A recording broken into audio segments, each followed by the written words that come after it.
Welcome to Wisdom of Legends. Do you know who laid the foundation for Western philosophy and shaped how we think about justice, knowledge, and truth? Meet Plato, philosopher, founder of the Academy, an architect of Western philosophy. Plato, one of the most influential philosophers in history, was born around 427 BCE in Athens, Greece, during a time of immense cultural and political change. A student of Socrates and a teacher to Aristotle, Plato stands at the heart of Western thought, shaping ideas about ethics, politics, metaphysics, and education that still resonate today. His life and work represent a profound bridge between the ancient and modern worlds, offering insights into the nature of reality, the soul, and the ideal society. Born into an aristocratic family, Plato was originally named Aristocles but was nicknamed Plato due to his broad shoulders. His intellectual journey began under the mentorship of Socrates, whose teachings deeply influenced his philosophical outlook. After witnessing the unjust trial and execution of Socrates, Plato grew disillusioned with the Athenian democracy and sought to understand the true nature of justice and virtue. This event became a turning point, leading him to dedicate his life to philosophy. Plato traveled widely, studying with Pythagorean philosophers in Italy and engaging with Egyptian thinkers before returning to Athens to establish the Academy in 387 BCE. This institution became the first university in Western history and a place where great minds, including Aristotle, gathered to explore knowledge. Plato's writings, primarily in the form of dialogues, feature Socrates as a central character and delve into profound questions about human existence. His works, including the Republic, the Symposium, and Phaedrus, form the cornerstone of philosophical literature. Plato believed that true knowledge was the pathway to virtue and a higher understanding of existence. His philosophy emphasizes that wisdom is not merely an accumulation of facts, but an eternal pursuit of the ideal forms of truth. Knowledge which is acquired under compulsion obtains no hold on the mind. The learning and knowledge that we have is, at the most, but little compared with that of which we are ignorant. Human behavior flows from three main sources: desire, emotion, and knowledge. Plato's allegories, like the Allegory of the Cave, reveal the struggle of humanity to grasp reality. He compares most people to prisoners trapped in a cave, mistaking shadows for the truth. Reality is created by the mind, and we can change our reality by changing our mind. The first and greatest victory is to conquer yourself. To be conquered by yourself is of all things most shameful and vile. Plato's Republic explores the idea of justice and the structure of the ideal state, where philosopher-kings rule with wisdom. He envisioned a society where individuals performed roles suited to their abilities, creating harmony. Justice means minding your own business and not meddling with other men's concerns. A good decision is based on knowledge and not on numbers. He who refuses to rule is liable to be ruled by someone worse than himself. Plato criticized democracy, arguing that it could lead to mob rule. His ideal government was guided by reason and virtue rather than power or wealth. Democracy is a charming form of government, full of variety and disorder, and dispensing a sort of equality to equals and unequals alike. The direction in which education starts a man will determine his future life. In the Symposium, Plato presents a profound exploration of love, describing it as a force that drives humans toward the divine. He introduced the concept of platonic love, a deep, non-physical bond rooted in the pursuit of higher truths. Love is the joy of the good, the wonder of the wise, the amazement of the gods. At the touch of love, everyone becomes a poet.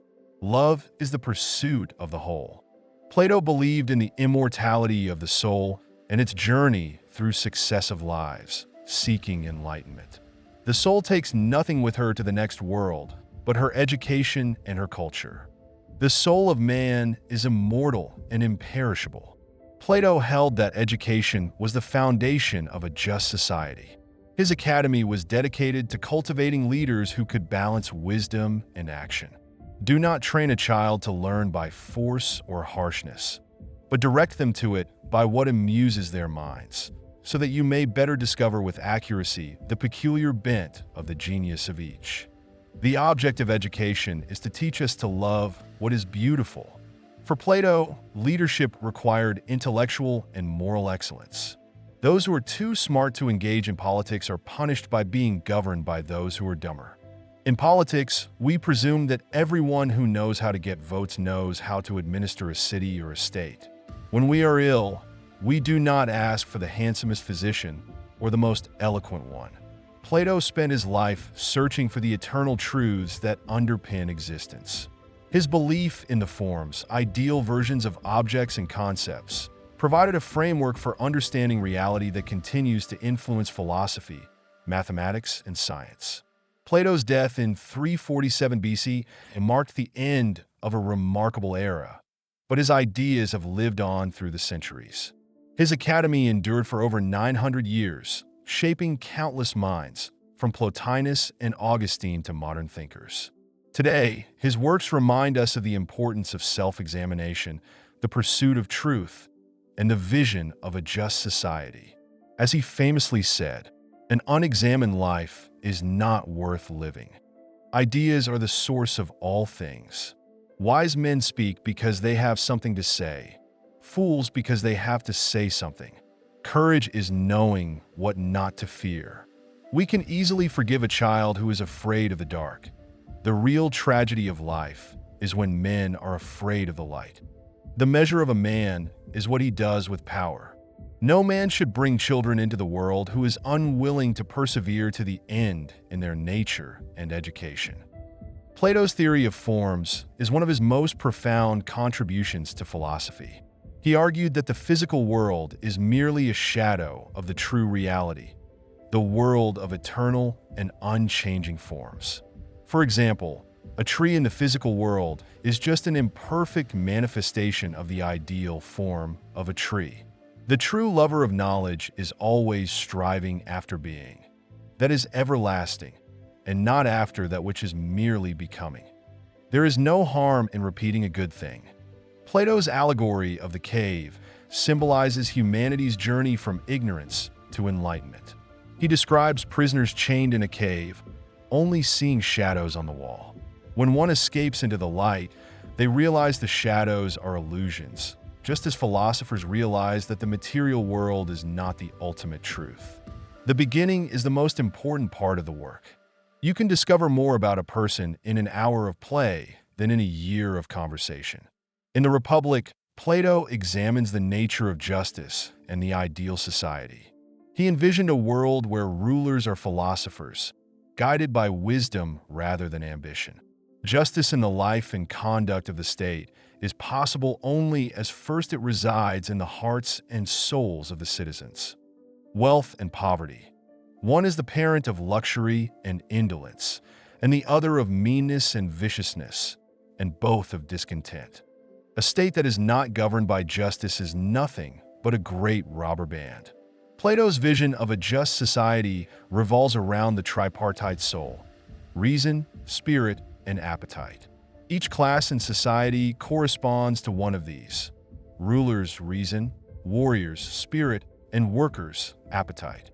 Harmony arises when each fulfills its role. Each man is capable of doing one thing well. If he attempts several, he will fail to achieve distinction in any. Mankind will never see an end of trouble until lovers of wisdom come to hold political power, or the holders of power become lovers of wisdom. Plato's exploration of love in the Symposium is among his most poetic works. He describes love as the desire to transcend the physical and connect with the divine through the pursuit of beauty and truth. He who loves touches heaven. The madness of love is the greatest of heaven's blessings. Plato portrays love as a ladder.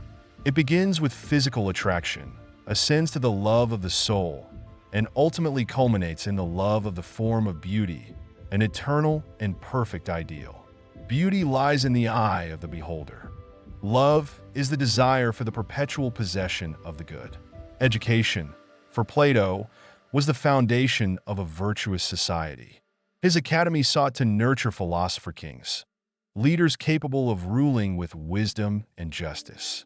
The direction in which education starts a man will determine his future in life. Ignorance, the root and stem of all evil. Knowledge becomes evil if the aim be not virtuous. Plato argued that true education was not about filling minds with facts, but guiding them to discover truths on their own. Education is teaching our children to desire the right things. The most effective kind of education is that a child should play amongst lovely things. Plato believed that only philosophers who seek truth above personal gain are fit to govern. His disdain for democracy stemmed from its potential to empower the unwise. Dictatorship naturally arises out of democracy, and the most aggravated form of tyranny and slavery out of the most extreme liberty. Those who seek power are not worthy of that power. His ideal ruler is one who governs not for personal wealth or ambition but for the good of all. The ruler should have no possessions of his own except what is necessary. No man should bring children into the world who is unwilling to persevere to the end in their nurture and education. Plato's philosophy emphasizes the immortality of the soul and its journey toward enlightenment. He saw the soul as eternal, progressing through cycles of life, death, and rebirth. The soul is the pilot of the body. The soul takes nothing with her to the next world but her education and her culture. The body is the prison of the soul. For Plato, living a virtuous life is key to achieving harmony and preparing the soul for its next existence. The punishment which the wise suffer who refuse to take part in the government is to live under the government of worse men. At the heart of Plato's philosophy is the form of the good, the ultimate source of all truth and beauty. It is akin to the sun, illuminating all other forms and allowing the philosopher to perceive reality. Good people do not need laws to tell them to act responsibly, while bad people will find a way around the laws. The greatest wealth is to live content with little. Our need will be the real creator. Plato's ideas have profoundly influenced philosophy, science, religion, and politics. His academy laid the groundwork for modern universities, and his works continue to inspire thinkers across disciplines. Philosophy begins in wonder. The wise man will want to be ever with him who is better than himself. Courage is a kind of salvation. Plato's Republic has inspired visions of utopian societies, while his dialogues challenge readers to question and seek the truth. This city is what it is because our citizens are what they are. Justice is not external, but resides in the heart and mind of man. Plato's legacy reminds us of the importance of pursuing knowledge, questioning assumptions, and striving for justice in an imperfect world. His wisdom is timeless, urging us to seek truth and beauty in all things. The measure of a man is what he does with power. He who is not a good servant will not be a good master. A life without examination is not worth living. Truth is the beginning of every good to the gods and of every good to man. Be kind, for everyone you meet is fighting a harder battle. Plato's philosophy extends far beyond the confines of ancient Greece. His ideas have profoundly influenced the foundations of Western civilization, shaping how we think, govern, and create. In the realm of society and ethics, Plato's exploration of justice, virtue, and morality has laid the groundwork for discussions on how individuals and communities should coexist. His Republic continues to inspire debates on the role of education, equality, and governance in building a just society. In politics, his vision of philosopher-kings provided the first theoretical framework for meritocracy, government by the wise and capable. Leaders such as Marcus Aurelius, the philosopher-emperor of Rome, were directly inspired by Plato's teachings. Even in modern times, his skepticism of democracy and warnings about tyranny resonate in discussions about political accountability and the dangers of unchecked populism. Plato also influenced religion and spirituality, with his concepts of the immortal soul and the pursuit of higher truth aligning with the teachings of Christianity, Neoplatonism, and Islamic philosophy. His idea of the form of the good can be seen mirrored in theological discussions about God as the ultimate source of truth and morality. In education, Plato's Academy, the first institution of higher learning in the Western world, inspired the establishment of universities, setting the precedent for academic inquiry and the pursuit of knowledge. His method of questioning, dialectics, remains central to modern pedagogy. In philosophy, his student Aristotle carried forward and expanded his ideas, influencing virtually every discipline, from science to ethics to metaphysics. Together, Plato and Aristotle formed the cornerstone of Western thought, shaping the intellectual traditions of figures like Descartes, Kant, Nietzsche, and beyond. Even in culture and art, Plato's ideas about beauty and love echo in countless works of literature, painting, and music. His assertion that philosophy begins in wonder has inspired generations of poets, playwrights, and artists to seek deeper meaning in life and creation. Thank you for joining us on this journey into the life and teachings of Plato. If his wisdom has inspired you, be sure to like, share, and subscribe to Wisdom of Legends. Until next time, keep questioning, keep learning, and above all, keep seeking the truth.